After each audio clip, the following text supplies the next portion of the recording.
কি ব্যাপার, তোর মুখখানে তো সুন্দর সুন্দর লাগছে। সকাল থেকে তো খাও নাই? আর বলো না, সেই সকাল থেকে উপোস করে আছি। মানে সকাল থেকে কিছু খাওনি তুমি? হ্যাঁ, সে অল্প স্বল্প তো কিছু খেয়েছি। অল্প স্বল্প বলতে কি খেয়েছো?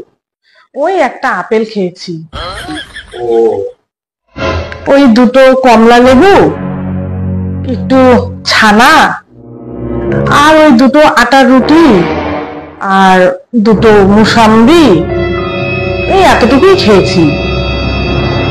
আসলে খুব কঠিন উপোস, তুমি তো কিছুই খাওনি।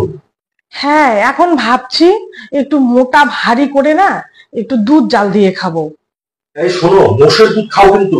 মোষের দুধ খুব ঘন করে জাল দিয়ে খাও। হ্যাঁ, ঠিক বলেছো।